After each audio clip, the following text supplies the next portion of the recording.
The Washington Commanders keep making the right moves. They are making moves that good teams make. They're making moves that veteran GMs, veteran head coaches, and quite frankly, organizations that keep winning year after year after year, that's what they make.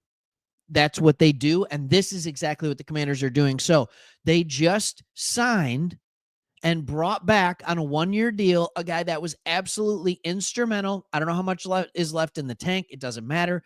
It's both locker room and on play field. We're going to talk about that position in just a little bit. They brought back Zach Ertz, but I want to ask you this question first. What is your favorite move so far? We got free agency starting tomorrow, and the Commanders have been busy.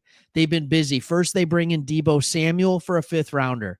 Then they re-sign Bobby Wagner. What's your favorite of these? I'm going to give you 4 moves. Then they release Jonathan Allen, and then they re-sign Zach Ertz. Those are the 4. What's your favorite? We are going to go over those, but we're going to talk about why they just, quite frankly, make so much sense. They make so much sense. So let's talk about the first one here. They are bringing back Zach Ertz on a 1-year, $6.25 million deal. That's the guaranteed money, I believe, because they're saying his contract can be worth up to $9 million. All right. He's 34 years old. He was fantastic. He was fantastic. He was second in receptions, receiving yards, and touchdowns when it comes to receivers on the Commanders team. He was second on the team in all of those different stats. He has been absolutely tremendous. And so I just want to talk first about that position, and then we can go into some of the other stuff as well. And I'm going to tell you why I like this so much. So when you look at your tight end room, and I want to be able to show it to you here closely, what we're looking at here is you have, this is your tight end room. Cole Turner, all right, Colson Yankoff, I can't believe that's a real name. Ben Sinnott, all right, your rookie tight end, now 2nd year. Zach Ertz, Lawrence Cager, and Tyree Jackson. Look, the 2 people that really matter on this are right here. You have Ben Sinnott and Zach Ertz. That's what actually matters. You have Zach Ertz, who played well last year. He's a veteran presence. He can do it. And you are training up Ben Sinnott to become the next Zach Ertz. I mean, that's honestly what you're doing. You want to get him to a point so that he is playing even better and then Ertz. And your hope is that by the end of the year next year, that Ben Sinnott is your number 1 tight end. That is the goal here. But bringing back Zach Ertz on a 1-year deal when you absolutely have the salary cap room makes the most sense in the world.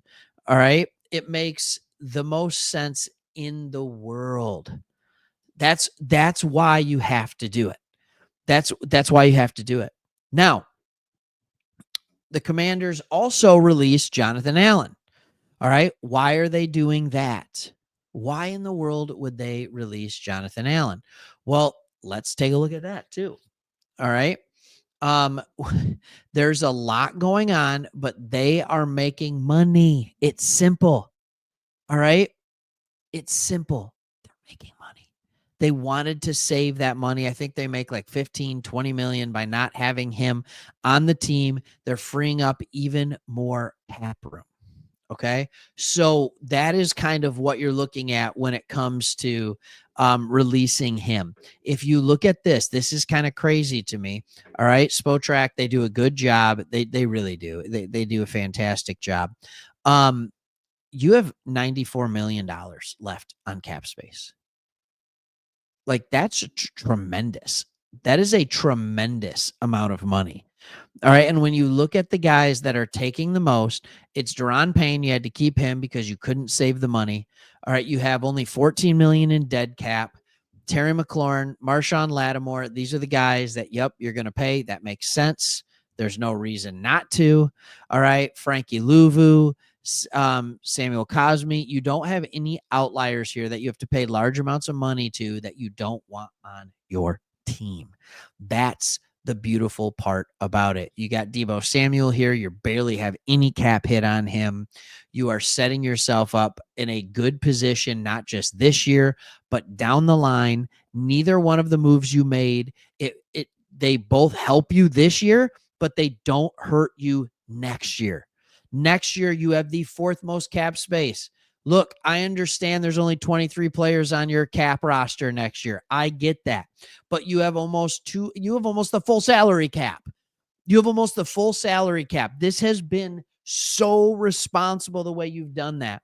And this year you're coming in and it's like, all right, this is cool, right? Like this is great. We're going to come in. We're going to be able to kind of have all the things that we need to have. And I'm almost speechless as I talk about this. And yeah, I mean, obviously this is hard for me. If you don't know what we do here, we're Lions fans, right? So I'm sitting here talking about the Commanders who knocked my Lions out of the playoffs and talking about how your team will be so much better. You still have a ton of money. You can go out and sign some people. But from what I'm seeing, they're saying, we have a good team. Let's run it back. Maybe at a couple key positions, we'll create some depth and we'll maybe get a couple more starters. But they also probably realize that the free agent class this year isn't remarkable. It's not that remarkable. You can get good players at the right positions, but so they went out and they re-signed their own guys and they made a trade to get an elite level wide receiver, or at least elite level skill set, and has been. You just got to keep them healthy. And your running back you can address through the draft because it's the deepest running back draft, and you can get a little more depth at running back. Look, this is solid. The defensive line you can address in the draft because it's one of the deepest defensive line drafts that we've seen in a long time. So as I look through this, I can't help but be excited for you as a Commanders fan. It's really that simple because the way you're going about it, so many teams that have so much money just panic spend money. There's got to spend money, spend it.